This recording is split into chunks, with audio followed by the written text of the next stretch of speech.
A paz de Jesus Cristo para todos. Aqui quem vos fala é o teu professor de didática, Rosinalvo Santos, passando aqui para estar assim fazendo um resumo da nossa primeira aula de didática. Aqui no nosso canal no YouTube, Rosinalvo _oficial. Quero te convidar a primeiramente ativar o sininho, se inscrever e dar um like para nos incentivar a estarmos assim produzindo mais conteúdo, tá? Na minha primeira aula eu trabalhei a concepção do que é educação, tá? Trabalhei a concepção do que é educação, do que é pedagogia, pedagogo e a didática propriamente dita. Nessa aula eu trabalhei como era a educação nas civilizações antigas, primeiramente na Mesopotâmia, que era uma educação elitista ou elitizada, aonde só os ricos eles tinham o privilégio de aprender a escrita, e também que a escrita na Mesopotâmia era uma escrita cuneiforme em tabuinhas de barro. Trabalhei também como funcionava a educação no Egito. A educação no Egito ensinava a escrita, que era uma escrita hieroglífica pictográfica, a escrita nas paredes, tá? Nas paredes, em tábuas calcárias também. E expliquei o seguinte, que no Egito o escravo que ele conseguia sobressair, ou o pobre que conseguia sobressair no colégio, ele tinha a oportunidade de tornar-se um professor, de tornar-se alguém que lecionava, ou um pedagogo que fosse, tendo em vista que a palavra paidagogos significa instruir, conduzir a criança. Então seria aquele que conduz a criança à ciência ou ao conhecimento. Então quem era o pedagogo? O pedagogo era um escravo que acompanhava as crianças para o ambiente escolar, para o ambiente do aprendizado e do ensino. Trabalhei que no Egito, essa pessoa que conseguia sobressair e tornar-se um professor, pois ser mestre no Egito significava, primeiramente, liberdade dos trabalhos pesados, uma posição social de destaque e também livre de uma certa dificuldade que era causada pelos trabalhos seculares braçais, e esse indivíduo ele tinha um status, e dentro desse status ele saía da margem da pobreza e tinha uma ascensão financeira. Então, dentro do Egito, que muitos acreditam e dizem que o Egito é ruim, o Egito era um lugar de oportunidade. Trouxe na sala de aula que dentro do judaísmo a educação era uma educação com base na Mishnah, que é a tradição oral, aquela tradição passada de pai para filho, tendo em vista que a educação começava aos 5 anos de idade até os 10, a criança ou o menino principalmente, ele já entendia a Mishnah. Até os 13 ele já conhecia também algo do ofício do seu pai. Com os 18 anos, ele já tinha praticamente terminado seus estudos, porém, para alguns rabinos e sábios, essa pessoa que apenas estudava essa parte básica do aprendizado eram chamados homens da terra.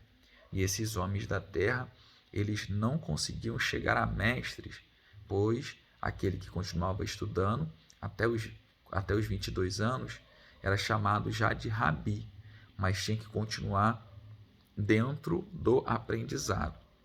Dentro de Israel não havia escolas, tá? Dentro da civilização antiga. Segundo o dicionário bíblico Wycliffe, essa situação de escolas, sistematização de ensino, vai surgir após o cativeiro babilônico. Tá? Você que tem aí o dicionário bíblico Wycliffe, procura por educação na página que fala sobre educação e você vai ver esse desenvolvimento. Foi falado também sobre a educação entre os gregos. Dos gregos veio ali a maiêutica de Sócrates, essa capacidade chamada método parteira, que transmitia, que facilitava, na verdade, a parteira facilita o parto, ela não realiza o parto, ela facilita. Então era o método de Sócrates. Falamos desse método, trouxemos a concepção de que os gregos, é deles que vieram a retórica, a arte do falar bem, a arte da eloquência, da elocução, chamada retórica. Trouxemos que entre os gregos as crianças se assentavam e em volta dos seus professores ou dos paidagogos, e esses transmitiam o ensino. Lembrando que dentro dessas civilizações, tanto desde a primeira quanto a última, que é a romana, a concepção de aprendizagem e ensino se dava da seguinte forma. No Egito, acreditava-se que que o ouvido do aluno estava na escosta e esse ouvido só se abria a partir do momento que o indivíduo ele apanhava. Na Mesopotâmia, da mesma forma, o indivíduo ele era punido de forma rígida se escrevesse mal ou se tentasse falar sem permissão. Dentro da cultura judaica, era responsabilidade dos pais tanto ensinar sobre a cultura quanto também sobre o ofício do próprio pai ou da família. Já entre os gregos, eles utilizavam da sabedoria, ou seja, da filosofia, o amor à sabedoria, como parte também de seus ensinos. Os gregos eles prezavam muito pelo atletismo, pelas corridas entre si, e eles valorizavam muito isso.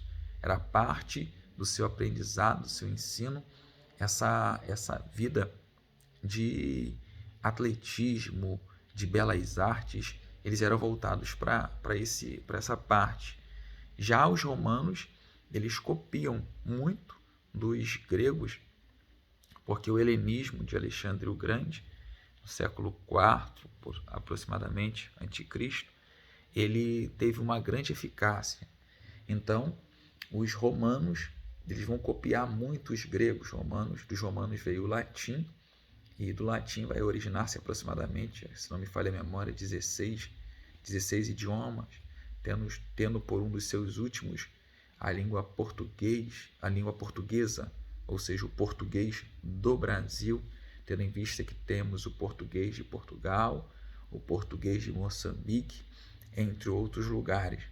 Eu trabalhei também, dentro de sala de aula, a visão do pai da didática moderna, chamado João Amós Comênio, tendo em vista que esse moço ele nasceu na Europa Central, perto do que hoje corresponde à República Tcheca, e ele vai revolucionar o ensino por meio do seu livro chamado A Didática Magna, que foi escrita em 1632.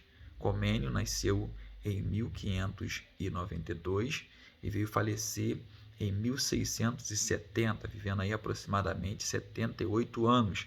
Ele revolucionou o ensino porque ele trabalhou da seguinte forma, contra o seu tempo. No seu tempo, havia o escolasticismo, que era o ensino das igrejas, que trabalhava a alma do indivíduo, o indivíduo para uma vida além.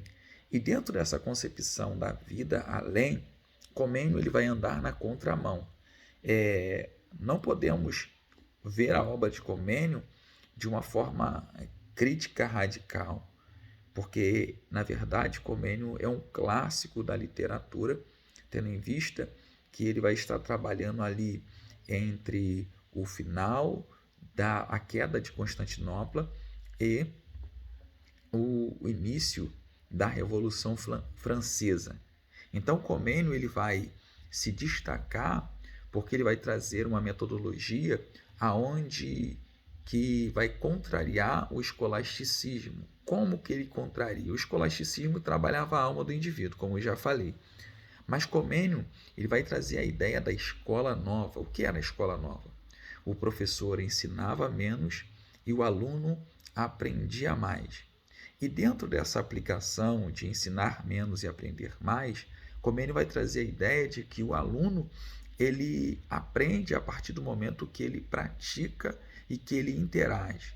Dentro da concepção de Comênio, o professor ele não deve ser o portador de todo o conhecimento, mas o facilitador do aprendizado.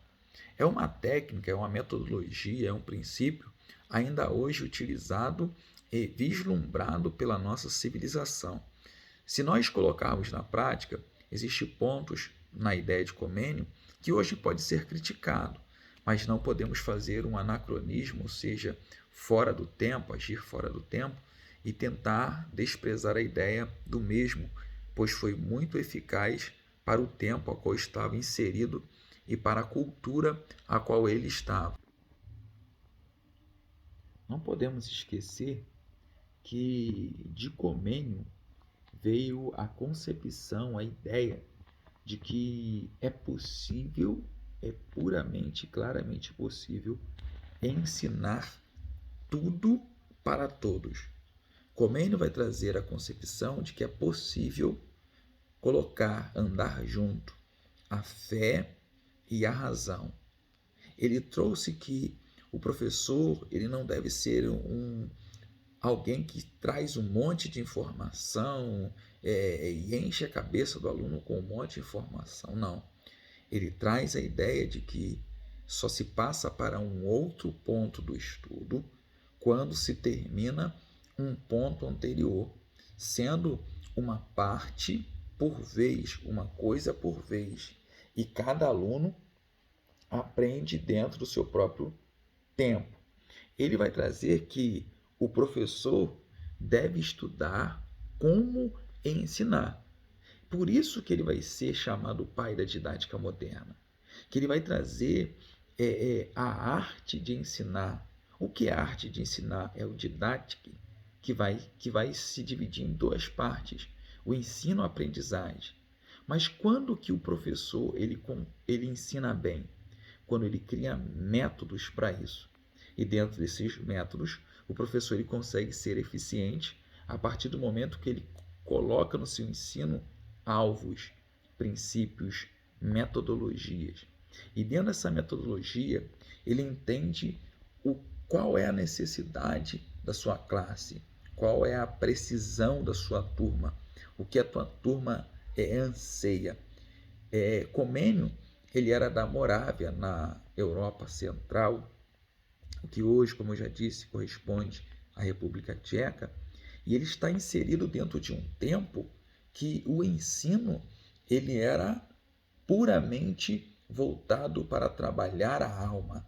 Mas Comênio vai revolucionar isso, trazendo a ideia de que por meio do ensino é possível trabalhar o homem todo, preparar o homem para a vida, preparar o homem, transformar o homem social.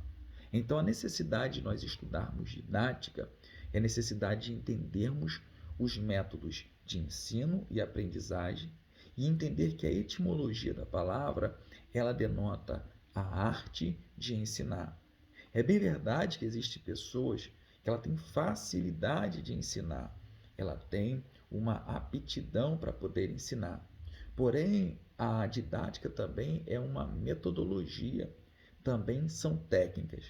Por intermédio de Comênio, nós aprendemos que o ensino ele não pode ser somente teórico, mas ele precisa ser prático, com o olhar, com o tocar, com o provar, com o ver. Comênio ele vai revolucionar a didática, porque ele vai trazer uma parte prática para essa metodologia dentro do ensino à aprendizagem da didática. Lembrando que a didática é um campo da pedagogia, que é um campo da educação. Primeiro vem a educação, que pode ser formal ou informal. Depois nós temos a pedagogia, que é a sistematização de assuntos educacionais. E logo após nós temos os pedagogos. Quem são os pedagogos? São os especialistas em assuntos educacionais. O que é a didática? Didática vai significar a arte de ensinar por meio do método ensino-aprendizagem. Eu só consigo ensinar se eu tiver bons materiais de apoio, eu só consigo ensinar se eu tiver um método de interação para com a turma e não ser apenas um lançador de informação, mas um incentivador ao aprendizado, tá? Então, paramos por aqui essa primeira parte e eu volto daqui a pouco com a segunda parte desse vídeo. Você que não curtiu, curte. Você que não se inscreveu, se inscreve, ativa o sininho. E eu creio que será muito proveitoso para a sua vida e para a vida de outros, porque o YouTube vai estar assim divulgando mais e mais o nosso canal.